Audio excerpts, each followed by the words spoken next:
علیکم ورحمۃ اللہ وبرکاتہ۔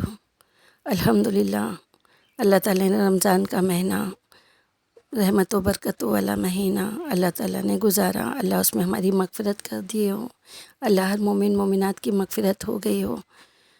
دیکھیے، رمضان میں ہمیں بہت شوق ذوق عبادت کے لیے مزہ آتا تھا، ہے نا؟ ایک نیکی کا 70 گنا، اتنا اس لالچ میں ہم اور عبادت کر رہے تھے۔ اس کا مطلب یہ نہیں ہے نا کہ رمضان گزر جانے کے بعد پھر ہمیں وہی روٹین، پھر ہم وہی گناہوں میں ملوث، پھر وہی دنیا داری میں لگ کر ہم پھر غافل ہو جائیں نا۔ ایسے نہیں ہونا چاہیے نا۔ رمضان کے بعد بھی تو ہمیں اللہ کی عبادت کرنا ہے نا، اللہ سبحانہ و تعالیٰ کے آگے جھکنا ہے نا۔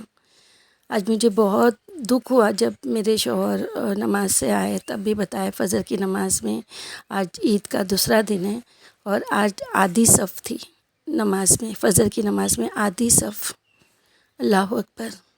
جبکہ ایک دن پہلے نماز 3 جماعت پڑھانی پڑی عید کی نماز کے لیے، تہجد کے لیے، تراویح کے لیے لوگ بھرے ہوئے تھے، مسجدیں بھری ہوئی تھی، مسجد بھر کے باہر لوگ نماز پڑھ رہے تھے عید کی۔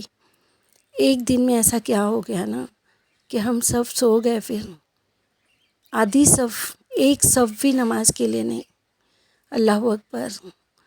پھر ہم جب کہتے ہیں نا کہ کیوں مسلمانوں کے ساتھ ایسا ہو رہا ہے، کیوں ہمارے اوپر یہ آفتیں آ رہی ہے، کیوں ہم یہ چیزوں میں ملوث ہو رہے ہیں، کیوں گناہوں میں اللہ تعالیٰ ہماری مدد نہیں کر رہا۔ اللہ مدد کر رہا ہے پر ہم نہیں کر رہے، ہم کوشش نہیں کر رہے۔ ہم نے نماز مسجد چھوڑ دی، ہم نے مسجد کو ویران کر دیا، مسجد میں نہیں، کوئی نہیں، آدھی صف بولو تو کیا ہے، آپ سوچو۔ بہت دکھ ہوا کہ اللہ سبحانہ و تعالیٰ نے اتنا مبارک مہینہ دیا۔ اگر اللہ سبحانہ و تعالیٰ نے ہماری مغفرت کر دیا ہوگا انشاءاللہ انشاءاللہ انشاءاللہ، تو اب تو ہمارے لیے پھر ایک نئی زندگی، ایک نئی شروعات نیکیوں کے ساتھ۔ جتنا کریں گے اتنا اجر اللہ تعالیٰ دے گا، کیونکہ سارے گناہ اللہ نے اگر ہمارے معاف کر دیا ہوگا انشاءاللہ، تو اب تو نیکیوں کے لیے جتنا ہم کو حریص ہونا چاہیے اتنا ہونا چاہیے نا۔ آپ صلی اللہ علیہ وسلم نماز، جو فرض نماز کے لیے تو لوگوں سے کہتے ہی تھے، وہ تو فرض تھی۔ دیکھیے، ایک حدیث ہے کہ حضرت سالم اپنے والد عبداللہ بن عمر رضی اللہ تعالیٰ عنہ سے روایت کرتے ہیں کہ نبی صلی اللہ علیہ وسلم نے فرمایا، عبداللہ بہت اچھے آدمی ہیں، کاش تہجد کے لیے اٹھا کرتے۔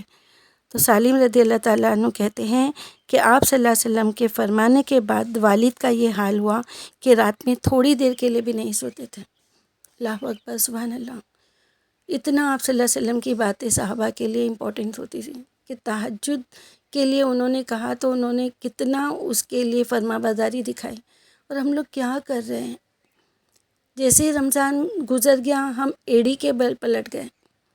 اللہ اکبر۔ میں اپنے بچوں کے لیے، اپنے شوہر کے لیے، اپنے خاندان رشتہ داروں کے لیے، اپنے پاس پڑوس کے لیے، ہر مومن مومنات، ہر مسلم مسلمات کے لیے اللہ تعالیٰ سے دعا کرتی ہوں کہ اللہ ہم سب کو ہدایت، اللہ مجھے دے سب سے پہلے، اللہ تعالیٰ سب کو بولنے سے زیادہ عمل کرنے والا بنائے پروردگار۔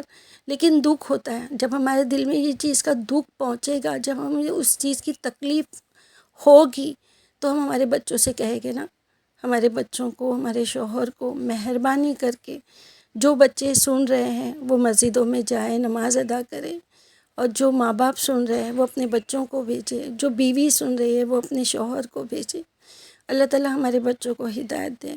بڑی بڑی آفیسز میں کام کرتے ہیں، صبح سے اتنے 12 گھنٹے کا جاب رہتا ہے، مسجد میں جانے نہیں ملتا، نمازیں قضا ہو رہی ہے۔ اللہ تعالیٰ ہمارے بچوں کے ہر کام کے بیچ میں ان کو مسجدوں میں جانے کی توفیق عطا فرما، ہدایت عطا فرما، نصیب عطا فرما۔ اللہ تعالیٰ نماز پڑھنے کی توفیق عطا فرما۔ اللہ تعالیٰ مسجدوں کو ویران مت کر۔